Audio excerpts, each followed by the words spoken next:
दूसरे की आलोचना करने का हक नहीं है। आप अपने धम्म को नहीं समझ रहे, अपने धम्म गुरु को नहीं समझ रहे, आप अपने धम्म की गरिमा को नहीं समझ। जब आप अपने धम्म की गरिमा को ही नहीं समझते तो आपका धम्म कैसे बढ़ेगा? जब कोई आपको आवश्यकता पड़ती है तो ना तो गुरु को पहचानते, ना तो संघ को पहचानते, ना तो बुद्ध को पहचानते। जो कुछ आते हैं उनके पीछे सब कुछ भूलकर भीड़ जाते हैं।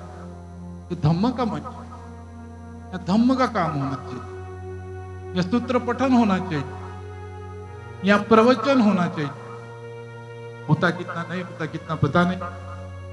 और शायद जैसे जैसे बढ़ते जा रहा है, शुरुआत में वो छोटा सा विहार था तो मुश्किल से 1000 लोग जमा होते थे। वो 1000 इतने श्रद्धा से कार्यक्रम होता था कि कोई दूसरे का मत नहीं। 1 घंटा 2 घंटा पूजा पाठ होगा, 2-4 भिक्षु का प्रवचन होगा, समाप्त। शैक्षणिक क्षेत्रामध्ये सुद्धा पय्यामेता शाळा, पवनीमध्ये पय्यामेता वाचनालय आणि भेषज चलित दवाखाना जो गडचिरोलीच्या दुर्गम क्षेत्रामध्ये सुरू आहे. जपानची खरी प्रगती कशी झाली जर आपण कुणाला विचारलं तर ते निश्चितच सांगतील की हिरोशिमा नाकासाकीचा हल्ला झाला, बॉम्ब हल्ला झाल्यानंतर त्या देशाने संपूर्णतः बौद्ध धर्माची स्वीकृती केली, शांततेची स्वीकृती केली आणि म्हणूनच त्यांचा देश आज जगातला सर्वात शक्तिशाली देश म्हणून ओळखला जातो, सगळ्यात प्रगतिशाली देश म्हणून आज जपानची ओळख आहे. आणि निश्चितच बनते संघरत्न मानकेजींच्या मार्गदर्शनाखाली पुन्हा मेहता संघाच्या सामाजिक कल्याण असणार, आरोग्य सेवा असणार, सामुदायिक विकासाच्या क्षेत्राचं उल्लेखनीय कार्य इथे केलं जातं. नमो तस्स भगवतो अरहतो सम्मा संबुद्दस्स।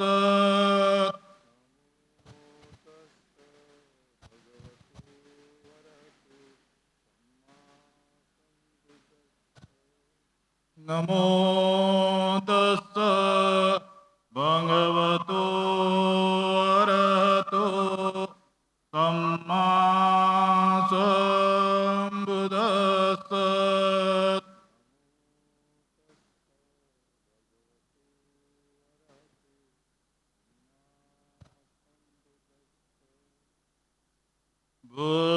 बुद्धं शरणं गच्छामि,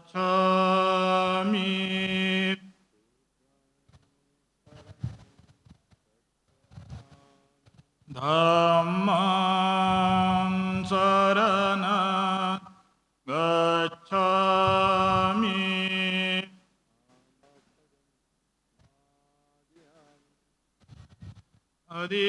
अदीन्नदाना वीरमणि सिक्खापदं समादियामि।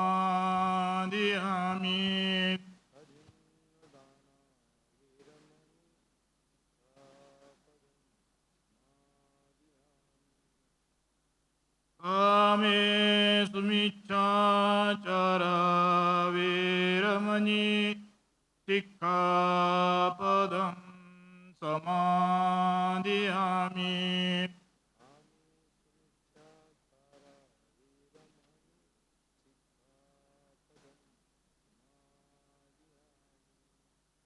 मुसवादा वीरमणि सिक्खापदं समादियामि।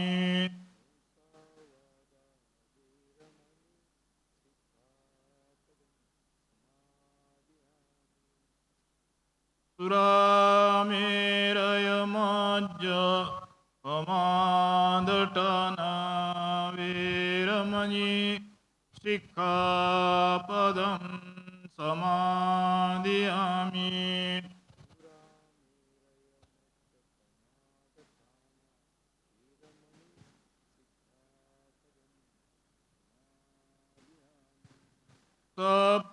सप्पपापस्त अकरणं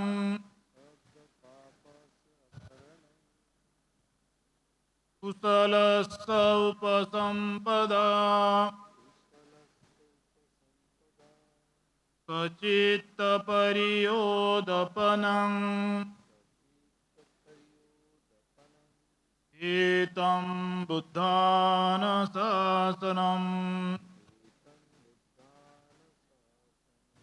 साधु साधु. या ठिकाणी खरं तर थोड्याशा कार्यक्रमामध्ये आपण बदल करतो आहोत. या ठिकाणी महाराष्ट्र राज्याचे विधान परिषद सदस्य सन्माननीय डॉक्टर परिणयदादा फुके यांचं आगमन या ठिकाणी झालेलं आहे आणि त्यांना दुसऱ्या कार्यक्रमाला जायचं आहे. त्यामुळे आदरणीय भंतेजींची परवानगी घेऊन आदरणीय दादा परिणय फुकेजी यांना मी विनंती करतो की त्यांनी या ठिकाणी आपलं उद्बोधन करावं. आणि आज या कार्यक्रमात आवर्जून इथे उपस्थित झालेले या मंडळाचे ज्यांच्यामुळे आज इतका मोठा कार्यक्रमचं इथे आयोजन झालं असे आमचे नेते ॲडव्होकेट महेंद्रजी गोसावी साहेब, अरुणजी गोंडाने, डॉक्टर प्रवीणजी थुलकर, मनोजजी शिंदे, मनोजजी बनसोड, भक्तराजजी गजबिये, बंडूजी रामटक्के, दादूजी बडोले. आणि या कार्यक्रमाला इथे उपस्थित झालेल्या पवनी नगराच्या नगराध्यक्षा डॉक्टर विजयाताई नंदुरकर, डॉक्टर सुनीलजी जीवनाथकर, पवनीचे उपाध्यक्ष सोनीजी बावनकर, माझे मित्र तिलकजी वैद्य, धनंजयजी तिरपुडे, आशिषजी बागडे, रुपेशजी रामटेके, सुदेशजी वैद्य, संदीपजी नागरधने, सुरेशजी अवसरे, सोनुभाऊ दंडारे, पंकजजी देशमुख, राकेशजी पाकमोडे, यादवजी मेंगरे, संदीपजी मोडकरे आणि इथे लाखोच्या संख्येने आज उपस्थित सर्व समाज बांधव, बंधू भगिनींनो, मित्रांनो, पन्ना मेहता संघाचं सामाजिक कार्य फार जुनं आहे आणि ज्या प्रकारे या संघाने स्वतःला पूर्णपणे सामाजिक कार्यात झोकून दिलं ते कार्य अत्यंत प्रशंसनीय आणि प्रेरणादायी आहे. सन 1987 मध्ये भंते संघरत्न मानकेजी यांनी इथे सिंधपुरी येथे पवित्र या तळी हे पवित्र कार्याची सुरुवात केली आणि याची पायरचना त्यावेळेस इथे केली. एक छोटासा त्यावेळेस एक बीजाचं रोपण इथे केलं आणि आज आपण इतक्या वर्षानंतर एक मोठं वटवृक्ष याचा आज इथे आपल्याला पाहायला मिळत आहे. एका छोट्याच्या सुरुवातीपासून आज इतकं मोठी आज मी जवळपास 10 किलोमीटर दुरून मी इथे आलो आणि मला जर पोलीस बंदोबस्त नसला असता तर मला वाटत नव्हतं मी इथे पायी पोहोचू शकत, म्हणून इतके लोक इथे उपस्थित होते. नागपूर इथे बालसदन असणार, तसेच बालगृहाच्या माध्यमातून अनाथ आणि निरक्षित मुलांसाठी निवास आणि शिक्षणाची फार चांगली व्यवस्था उपलब्ध करून दिलेली आहे. तसंच या संघाच्या माध्यमातून गडचिरोली इथे फिरते दवाखान्याच्या माध्यमातून स्थानिक गरीब लोकांची फार रुग्णसेवा मोठ्या प्रमाणात त्यांच्या आरोग्याची सेवा केली जाते. आरोग्य शिबिरांच्या माध्यमातून तिथे मोठं काम ची सुरुवात तिथे झालेली आहे. हे कार्य म्हणजे केवळ सेवा नाही तर मानवतेची खरी उपासना या माध्यमातून संघ करताय. पण ते संघरत्न मानके यांनी यांचा जीवन प्रवास तितकाच प्रेरणादायी आहे. घरी एकुलते एक असताना अवघ्या वयाच्या 9व्या वर्षी त्यांनी धम्म दीक्षा घेतली. पुढे ते शिक्षणाकरता जपानला गेले आणि जपानमधनं तिथे त्यांनी ज्ञान प्राप्त करून ज्ञान संपदा करून त्यांनी कुठेतरी त्या ज्ञानाचं काम परत आपल्या देशात आणून कुठेतरी आपल्या देशातील लोकांना, आपल्या देशातील जनतेला कुठेतरी त्याचा फायदा झाला पाहिजे म्हणून ते परत आपल्या देशात परत आले आणि त्यांनी मोठ्या प्रमाणात धम्माचा प्रचार व प्रसार केला. आणि निश्चितच आज त्याची प्रचिती लाखोच्या संख्येने इथे जे लोक उपस्थित आहेत ते या माध्यमातून आपल्याला पाहायला मिळते. एक या माध्यमातून त्यांनी एक जे जपानचे बौद्ध विहार आहेत त्यांना थेट आपल्या देशातील बौद्ध विहारांसोबत जोडण्याचं काम त्यांनी केलं. आणि खरं म्हटलं तर एक जपान भारत मैत्रीचं एक चांगला संदेश या माध्यमातून त्यांनी निश्चितच आपल्या सर्वांना दिलेला आहे. एक म्हणजे सिंधपुरीचं हे जर आपण जर या स्थानाला खरं म्हटलं तर खऱ्या अर्थाने जपान व भारताची मैत्रीचं एक प्रतीक म्हणून हिला बघितलं पाहिजे. आणि ज्या प्रकारे तथागतांचा विचार आपल्या देशापासून सुरू होऊन संपूर्ण जगभरात पसरला, सर्वात पहिले ते जपान मधनं सुरुवात झाली. आणि जर जपानची खरी प्रगती कशी झाली, जर आपण जर कुणाला विचारलं तर ते निश्चितच सांगतील की हिरोशिमा नाकासिकाचं बॉम्ब हल्ला झाल्यानंतर त्या देशांनी संपूर्णतः बौद्ध धर्माची स्वीकृती केली, शांततेची स्वीकृती केली. आणि म्हणूनच त्यांचा देश आज जगातला सर्वात शक्तिशाली देश म्हणून ओळखला जातो, सगळ्यात प्रगतिशाली देश म्हणून आज जपानची ओळख आहे. आणि निश्चितच बनते संघरत्न मानकेजींच्या मार्गदर्शनाखाली पुन्हा मेहता संघाच्या सामाजिक कल्याण असणार, आरोग्य सेवा असणार, सामुदायिक विकासाच्या क्षेत्राचं उल्लेखनीय कार्य इथे केलं जातं. त्यांच्या प्रेरणेतून घडलेले अनेक अन्वये आज विविध क्षेत्रात देश सेवा करीत आहे. आणि आपल्या क्षेत्राचं, आपल्या देशाचं आणि आपल्या धर्माचं नाव उंचावत आहे. आजच्या या धम्म उत्सवात सहभागी झालेले सर्व अन्वय निश्चितच इथून सामाजिक बदल घडवण्याची शिक्षा घेऊन इथनं जातील असा मला ठाम विश्वास आहे. पण ते संघरत्न मानके यांच्या प्रयत्नामुळे भारत आणि जपान यांची एक सांस्कृतिक आणि धार्मिक संबंध दृढ झालेला आहे. आणि या कार्यामुळे आंतरराष्ट्रीय स्तरावर बौद्ध धर्माचं महत्व फार मोठ्या प्रमाणात वाढलेलं आहे.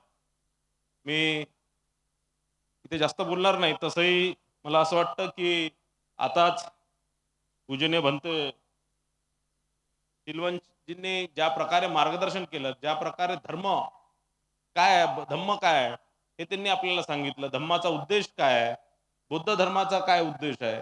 आणि खरं म्हटलं तर मी सगळ्याच जाती धर्मांच्या कार्यक्रमात जात असतो, त्यांच्या संतांचे, त्यांच्या भंतेंचे, त्यांचे सर्वांचे प्रवचन म्हणा किंवा त्यांचं मार्गदर्शन ऐकत असतो. तर सगळे धर्म असणार, चाहे ते हिंदू धर्म असणार, बौद्ध धर्म असणार, शीख धर्म असणार, मुस्लिम धर्म असणार, जैन धर्म असणार, या सगळ्या धर्मांची एकच सीख आहे, ती म्हणजे शांती. तुम्ही शांततेने वागा, मैत्रीपूर्ण वागा, सगळ्यांना सोबत घेऊन चला, सगळ्यांना सामावून घ्या आणि आपली स्वतःची आणि सगळ्यांची एक चांगली जीवनशैली तुम्ही तयार करा. हेच सगळ्यांचा मला वाटतं संदेश आहे. त्यापुढे मला विनंती करण्यात आली होती की इथे फार मोठ्या प्रमाणात असामाजिक तत्व इथे कार्यरत आहे, पैसे गोळा करतात. आणि मी आपल्याला फक्त काही लोकांचे जर आपण नाव दिले तर आजच आमच्या जिल्ह्याच्या SP साहेबांना सांगून या सगळ्या लोकांवर कडक कारवाई करतो. आपण जर नाव देऊ शकले नाही तर इथे चांगलं होणार. आणि आमच्या कार्यकर्त्यांनाही विनंती करतो की थोडं इथे या प्रकारचे जे असामाजिक तत्व जे इथे वावरतात आहे, ज्या या चांगल्या पावनभूमीचं नाव खराब करण्याचं काम ते करतात आहे, सामान्य गरीब अनुयायांची लूट करण्याचा प्रयत्न करतात, त्यांच्यावर कडक कारवाई पोलीस विभागामार्फत आपण निश्चितच करूया. आपण मला या क्षेत्राच्या विकासाकरता सांगितलं, मला माहित होतं की आपण हा विषय घेणार. आणि 7 नोव्हेंबर 2025लाच मी या संदर्भातलं पत्र सुद्धा माननीय मुख्यमंत्री देवेंद्र फडणवीस साहेबांना दिलं. 7 नोव्हेंबर 2025लाच मी पत्रही सोबत घेऊन आलो. त्यांनी या भागातील जो विकास काम आहे तो सगळा त्याचा आराखडा मंजूर करण्याचा जवळपास 5 कोटी रुपयाचा प्रस्ताव आम्ही शासनाकडे म्हणजे पाठवलेला आहे. तोही लवकरात लवकर मंजूर होऊन काही दिवसातच ज्यावेळेस भंतेजी म्हणजे मानके गुरुजी ज्यावेळेस परत तुम्ही इथे येणार त्यावेळेस निश्चितच त्याचं भूमिपूजन करून आपण त्या कार्याची सुरुवात करू. आणि इतका भव्य हा कार्यक्रम आहे आपला. जर ज्यावेळेस पुढच्या वेळेस माझी अशी इच्छा आहे की आपण माननीय मुख्यमंत्री देवेंद्र फडणवीस साहेबांना या कार्यक्रमात निमंत्रण करा. ते निश्चितच इथे येतील आणि निश्चितच इतकं मोठं भव्य कार्य बघून त्यांनाही आनंद होणार. माझ्याकरता ज्याही आपल्या सूचना असतील, ज्याही आपला आदेश असणार त्याचं मी पूर्णपणे काटेकोररीते पालन करणार. आणि ज्या ज्या आपण समस्या सांगितल्या त्याही त्याचे निराकरण लवकरात लवकर करून या क्षेत्राचा, या भागाचा विकास झाला पाहिजे याच्याकरता मी प्रयत्नशील राहणार. हे इथे मी शब्द देतो. आणि मला इथे बोलावलं त्याबद्दल आणि आपण सर्वांनी ऐकून घेतलं त्याबद्दल आपला सर्वांचा आभार.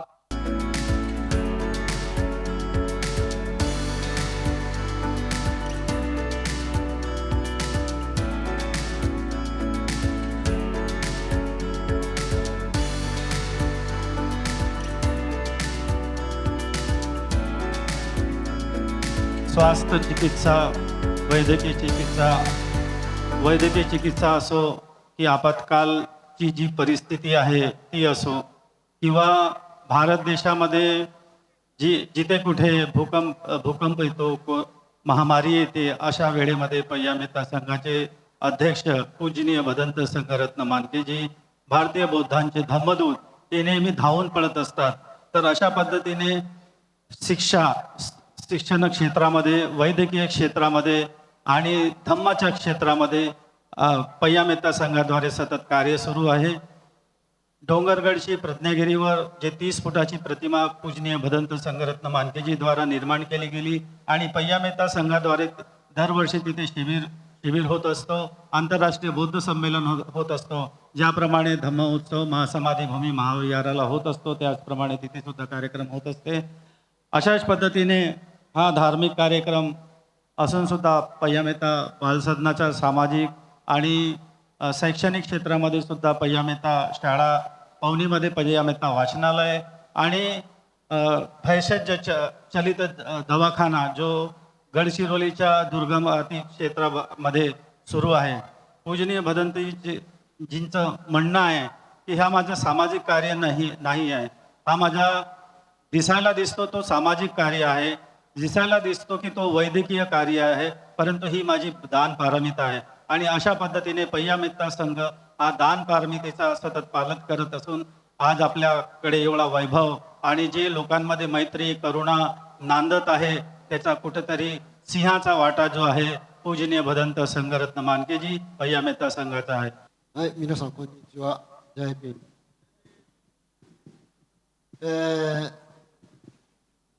今朝、日本からメールが来まして、日本の私の、お寺の近所は15センチほど雪が降ったそうでございます。気温はだいたい氷点下2度。そんな場所で、みんな寒がっていますけれども、こちらに来たらだいたいおそらく昼間日中30度を超えたでしょうね。大変暖かくて嬉しいような、ちょっと暑くて辛いような気持ちがしております。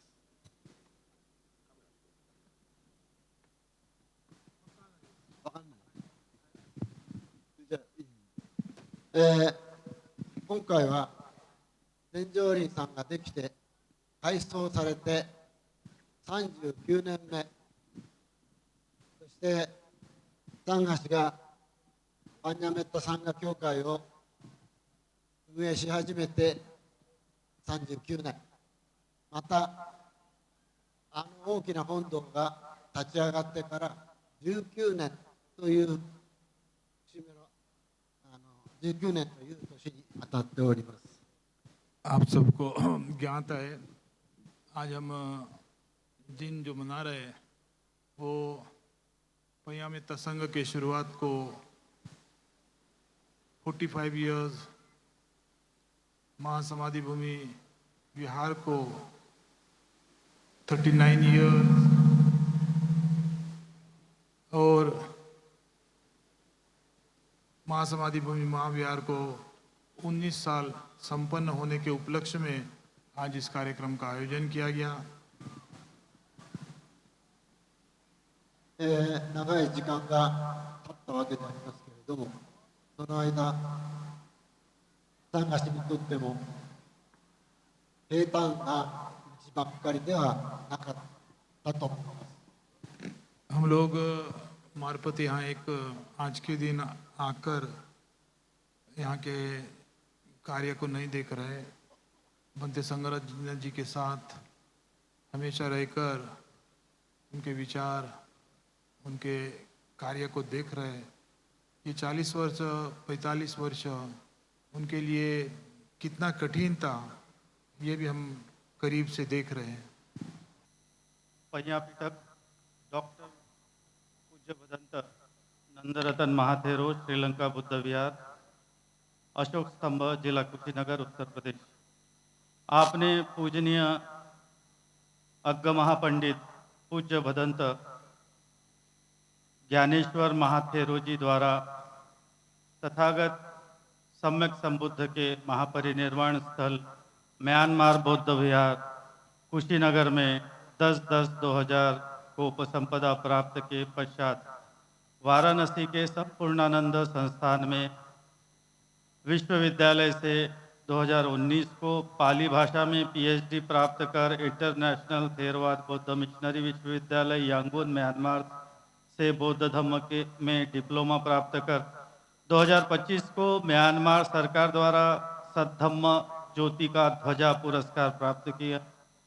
1 जून 2009 से 11 दिसंबर 2009 तक उत्तर प्रदेश सरकार में राज्य मंत्री एवं अंतर्राष्ट्रीय बौद्ध अध्ययन अनुसंधान संस्थान लखनऊ उत्तर प्रदेश सरकार के शासकीय निवास में अध्यक्ष रहे। 29/11/2025 से कुशीनगर भिक्खु संघ के सचिव तथा पाली सोसाइटी ऑफ इंडिया के सचिव के रूप में कार्यरत है। पय्या मेत्ता संघ TMS पय्या मेत्ता संघ आपके धम्म कार्य का आदर त्रिरत्न से आपके अधिक विकास की प्रार्थना कर 39वें महासमाधि भूमि धम्मोत्सव के उपलक्ष्य में पय्या पिटक आपको प्रदान करते हैं। त्रिरत्नानुभावेन आपका मंगल हो, इसी अपेक्षा के साथ पूजनीय भदंत संघरत्न मानके जी, पूजनीय भदंत खुशतानी जी, आपके द्वारा यह पय्या पिटक प्रदान किया जा रहा है। मैं पूजनीय भदंत जी से अनुरोध करता हूं। 皆さんこんにちは。ジャイビーム。 हेलो। 今年も全女林の改装記念のこの式典、そしてまた法要に日本からやってまいりました。 आज इस महासमाधि भूमि और महासमाधि भूमि महाविहार के कार्यक्रम के लिए हम लोग जापान से आए। 天台宗の荒木と申します。もう皆さん顔なじみの方もいらっしゃるかと思いますけれどもね、よろしくお願いしたいと思います。 मेरा नाम आड़ा ही है। मैं जापान में जो तेंदाई संघ है उसका एक सभासद हूँ। 思えば全女林が開かれまして、来年で40周年というね、大きな節目を迎えるわけでございます。 अगला साल महासमाधि भूमि के शुरुआत को 40 वर्ष पूर्ण होंगे। そしてまた大本堂ができまして、来年で20年と、本当にね、多くの年を重ねてきたんだなというふうに実感いたします。 सेम थिंग महासमाधि भूमि महाविहार को 20 वर्ष होंगे। 20 वर्ष हो या 40 वर्ष हो, ये एक लंबा सफ़र हमने सक्सेसफुल यहाँ तक आए हैं। 20数年前、こちらへ視察できたときに、メイン向こうの全女林だけでは手狭ということで、多くの方々にお参りいただける象徴として、大本堂を建設しようという、話が持ち上がりました。 इस उपलक्ष्य में 20 साल 40 साल के उपलक्ष्य में यहाँ नए से साधक निवास को निर्माण करने की योजना शुरुआत करने जा रहे हैं। 20年前、皆様も記憶にある方があるんじゃないかと思いますけれども、今大本堂の立っているところ、そして今この場所も田んぼだったんじゃないかなと思います。そして、毎年、この季節に来ますと、草が生い茂って、本当にこう田舎の風景という感じだったと思います。 20 साल हो या 40 साल हो, जब 20 साल पहले महासमाधि भूमि महाविहार के निर्माण कार्य को शुरुआत किया था, मैं तो करीब 40 साल से यहाँ आ रहा हूँ। उस 40 साल का जो फ़र्क है वो आज जहाँ आपको महासमाधि भूमि महाविहार दिख रहा है या जहाँ आप बैठे हो, ये एक खेती की ज़मीन थी। यहाँ एक खेती भी नहीं बोल सकते, एक बंजार ज़मीन थी। そんな草の生い茂る中を、大本堂を建てるにあたり、中心をどこにするか、そしてまたどういう方向にするか、草を分け入って、相談して、決めていった、そんな思い出が昨日のことのように思い起こされます。उस बंजार भूमि की सफाई कर कर विहार को, महाविहार को कहाँ बनाना चाहिए, किस पॉइंट को सेंटर बनाना चाहिए, इस जो विचार किए थे, जो शुरुआत किए थे, पता नहीं कैसे 20 साल गुजर गए. पूज्यभदंत शोताई योकायामा यांना विनंती करतो की त्यांनी धम्मदेशनीच्या कार्यक्रमाला सुरुवात करावी.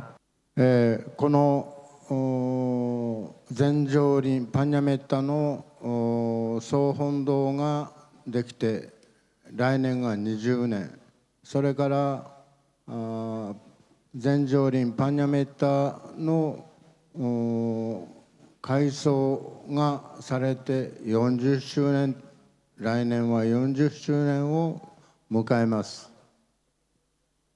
अभी मेरे सामने के मान्यवर ने भी वही बोला कि अगला साल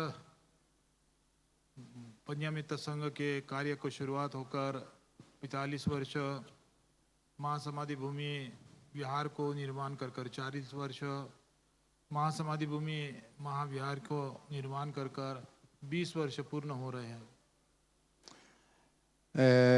全上林パニャメッタの創建改装が40年、総本堂落慶が20年と、だからこの20年40年っていうのは関係者の皆さんにとっては並大抵のことではなかったかと思います。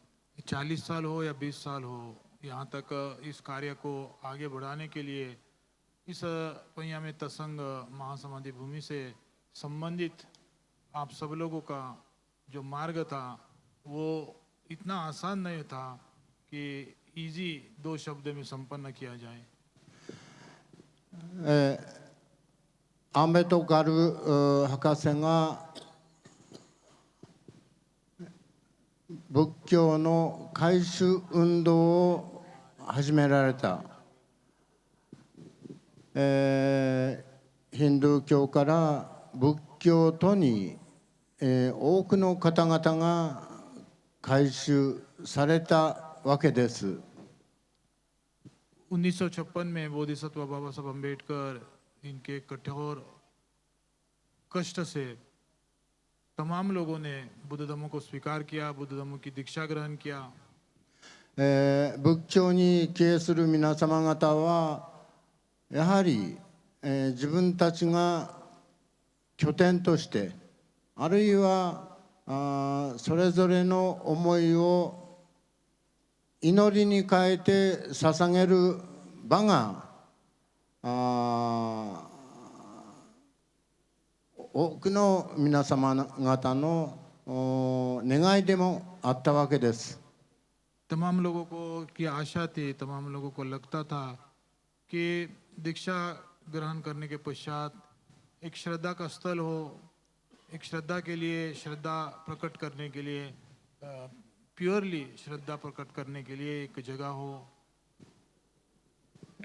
今日はその本堂落慶の記念すべき日でもあるわけです。朝からやはり遠方から自分の思い、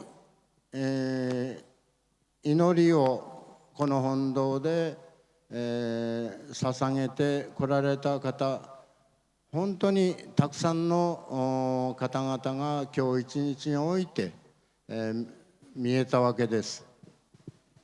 आज मैं सुबह से देख रहा हूँ कि लोगों की जो यहाँ श्रद्धालु यहाँ दर्शन के लिए जो आए उन लोगों की जो संख्या है वो कितनी होंगी ये तो पता नहीं, लेकिन मैंने कभी जिंदगी में नहीं देखा, इतना तो ज़रूर था।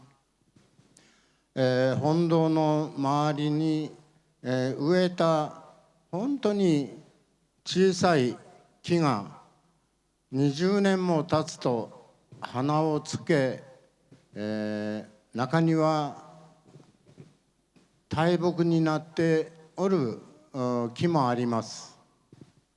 20 साल पहले जो एक छोटे से पौधे को वृक्षारोपण किए थे, वो आज पौधा एक बहुत बड़े झाड़ का रूप लिया है।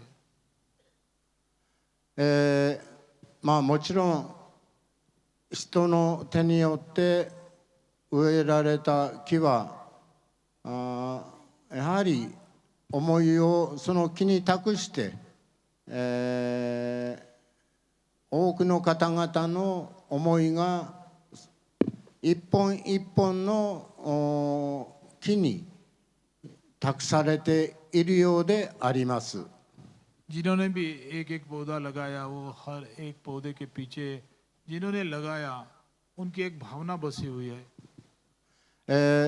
仏教とは本当に、他の宗教と違って他を認めていく、あるいは穏やかな争いをなくす、罪を犯した人においても慈悲深い思いやりを持って、その人たちの立ち直りを願う教えです。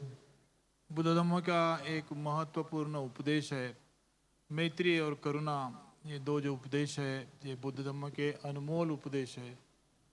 मानव को अपने जीवन में किसी के साथ कभी दुश्मनी करनी पड़ती है, कभी झगड़ा करना पड़ता है, कभी आपस में लड़ाई करना पड़ता है, लेकिन बुद्ध धम्म का जो शिक्षा है, बुद्ध धम्म का जो मार्ग है, वो यही कहता है कि नोक-झोंक होते रहती है, झगड़ा होते रहता है, लेकिन क्षमा करना ये बुद्ध धम्म का एक महान उपदेश है। यानंतर आजच्या कार्यक्रमाचे अध्यक्ष पूज्य भदंत संघरत्न मानकेजी हे धम्मदेशनेला सुरुवात करतील अशी मी त्यांना विनंती करतो.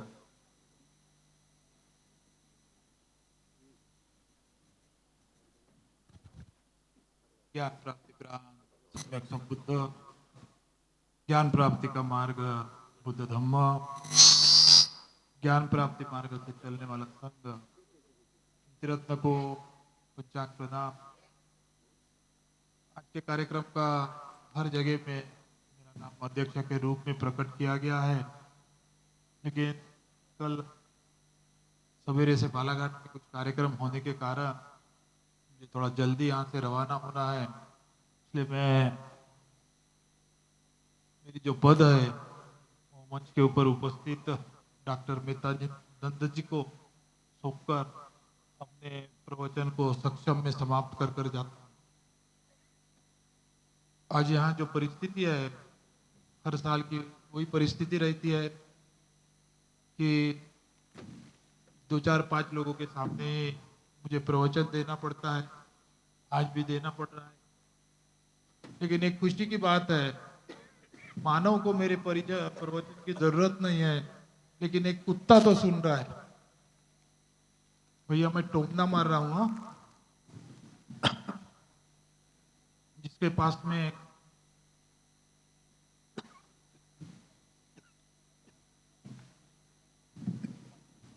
कुत्ते लेकर आने की जगह है क्या? लोगों को दिखाने के लिए आया मैं कितना अमीर हूं।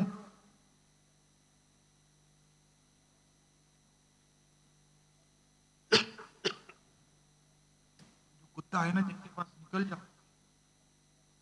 इसके पास है, जाओ। क्या करोगे कुत्ते को लाकर? हाँ, निकालो तो पद यात्रा, निकालो पद यात्रा, खुशी की बात है, निकालो ना तो पद यात्रा।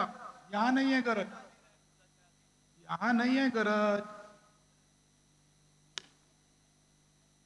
मैं आपको दो बात बताना चाहूंगा कि आपका ये शब्द है ये भूमि एक इंटरनेशनल जगह इंटरनेशनल प्रोग्राम होता है, लेकिन उसको गांव गली का काम आप ही करते हो। यहाँ कोई बीच में आकर अपनी किताब बेचने का काम कर रहा है,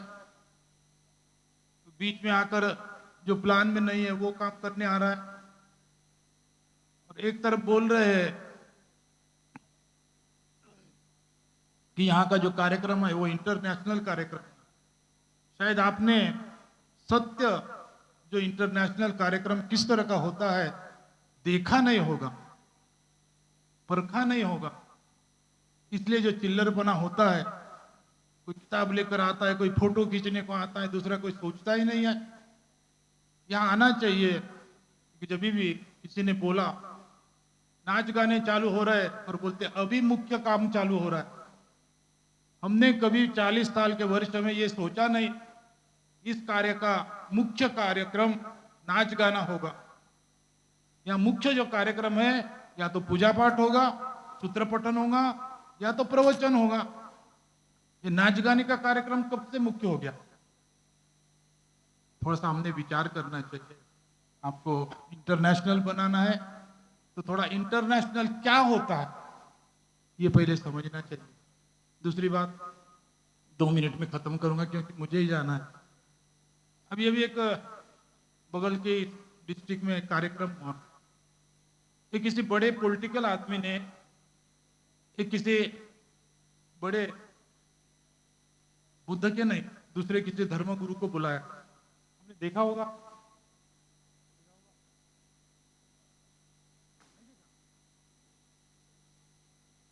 नहीं देखा आपने?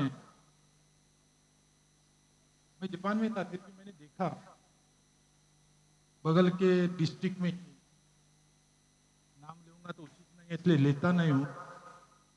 वहां का हम गाली बहुत देते, दूसरे धर्मों को गाली बहुत देते कि इन्होंने ऐसा क्यों नहीं करते, उन्होंने वैसा क्यों नहीं करते, लेकिन कहीं कहीं उनके पास में सीखने की बात रहती है।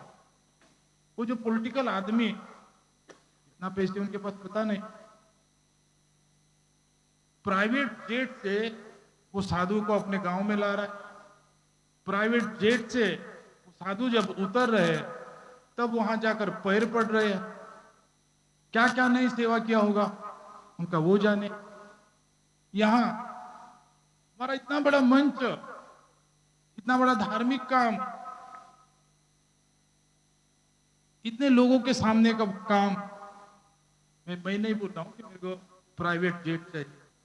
मैं साल में 30-40 बार फ्लाइट का इस्तेमाल तो करता हूं, लेकिन कहीं ना कहीं हमने सोचना चाहिए कि हमारे माध्यम से जो धार्मिक काम होना है तो कैसे होना चाहिए। कब तक हम अपने बलबूते नहीं, मैं आपको जेठ देव नहीं बोल रहा हूं, लेकिन इतना भी धर्म को अपने नीच नहीं गिराना चाहिए कि किसी शब्द बराबर नहीं आएगा इसलिए बोलता नहीं हूं। दूसरे के प्रति धार्मिक काम को छोड़कर, धार्मिक कार्य को छोड़कर उनके पीछे भीड़ जाते हैं। जो क्रमांक से चलना चाहिए था, क्रमांक से बनकर आए, वो काम छोड़कर वो जो आ जाते दूसरे उनके पीछे, ये कब तक चलेगा? हम अपने कदम में कब खड़े होंगे? हम अपने कदम में कब से चलना चालू करेंगे? एक जो साधु है वो साधु को प्राइवेट जेट मिल रहा है, और प्राइवेट जेट मिलने के बाद देने वाला जहां पहला कदम लगता है वो भी पॉलिटिकल, वहां पैर पड़ने को जाता है। लेकिन यहाँ उल्टा धार्मिक जो काम हो रहा है उस धार्मिक काम के क्रमों को छोड़कर दूसरा कुछ होता है। बनते जी आओ बैठो, यू वो आदमी आ गया। आपको दूसरे की आलोचना करने का हक नहीं है। आप अपने धर्म को नहीं समझ रहे, अपने धर्म गुरु को नहीं समझ रहे, आप अपने धर्म की गरिमा को नहीं समझ। जब आप अपने धर्म की गरिमा को ही नहीं समझ रहे तो आपका धर्म कैसे बढ़े? जब कोई आपको आवश्यकता पड़ती है तो ना तो गुरु को पहचानते, ना तो संघ को पहचानते, ना तो बुद्ध को पहचानते। जो कुछ आते हैं उनके पीछे सब कुछ भूलकर भीड़ जाते हैं। तो धम्म का मंच है, या धम्म का काम होना चाहिए, या सूत्र पठन होना चाहिए, या प्रवचन होना चाहिए। होता कितना नहीं होता कितना पता नहीं। और शायद जैसे जैसे बढ़ते जा रहा है, शुरुआत में वो छोटा सा विहार था तो मुश्किल से 1000 लोग जमा होते थे। वो 1000 इतने श्रद्धा से कार्यक्रम होता था कि कोई दूसरे का मत नहीं। 1 घंटा 2 घंटा पूजा पाठ होगा, 2-4 भिक्षु का प्रवचन होगा, समाप्त। जैसे जैसे लोगों का आना चालू हो गया, जैसे जैसे लोगों का व्याप बढ़ गया, तो दूसरे कोई नहीं, हम ही सोचते हैं ये बड़े माप के माध्यम से मेरा क्या हो सकता। मैं फिर से बोलता हूँ कि हर वक्त हमारे को करना है। सभी ने बोलकर गए 40 वर्ष, 45 वर्ष, 20 साल, अगले साल और भी बड़ा कार्यक्रम करना है। लेकिन वो कार्यक्रम नहीं करना है कि कोई धार्मिक दृष्टि से नहीं आता है उसके पीछे हम भिड़ जाए, जो अपने स्वार्थ के लिए आता है उसके पीछे हम भिड़ जाए। यहाँ जो होगा उसको महत्व देना चाहिए, वो मुख्य कार्यक्रम होना चाहिए जो सूत्र पठन होता, वो मुख्य कार्यक्रम होना चाहिए जो भिक्षु का प्रवचन होता है, तब कोई ये महासमाधि भूमि का अस्तित्व होगा। इसके अलावा आप और कोई भावना रखते होंगे तो ये भूमि आपके भावना को सक्सेस करने की भूमि नहीं है, क्योंकि ये भाव भूमि का मकसद ही नहीं है। ये भूमि का मकसद वो भी नहीं है कि लोगों को जमा करे। लोग आना चाहेंगे तो आएंगे, नहीं आना है नहीं आएंगे। हमें जो करना है हम करते रहेंगे। हमें करना वो है, धार्मिक कार्य करना है, सामाजिक कार्य करना है, जो बाबा साहब अम्बेडकर को उपेक्षित था। आज की परिस्थिति, आप बड़े बोलते हो कि भिक्षु ने बाबा साहब अम्बेडकर के उपेक्षित भिक्षु बनना चाहिए।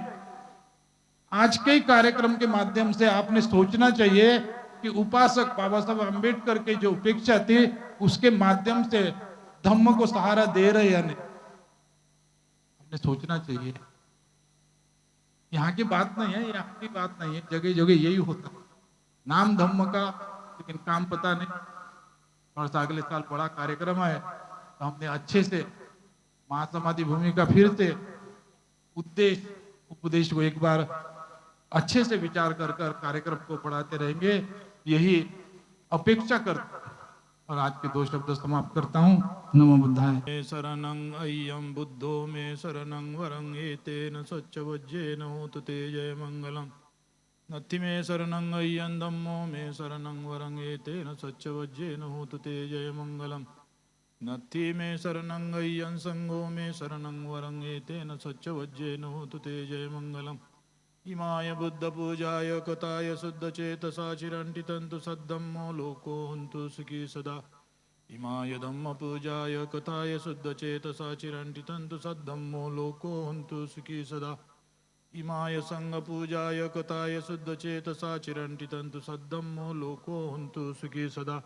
सब्बपापस्य करणं कुशलस्य उपसम्पदा सचित्तपर्योदपनं एतं बुद्धानुशासनं।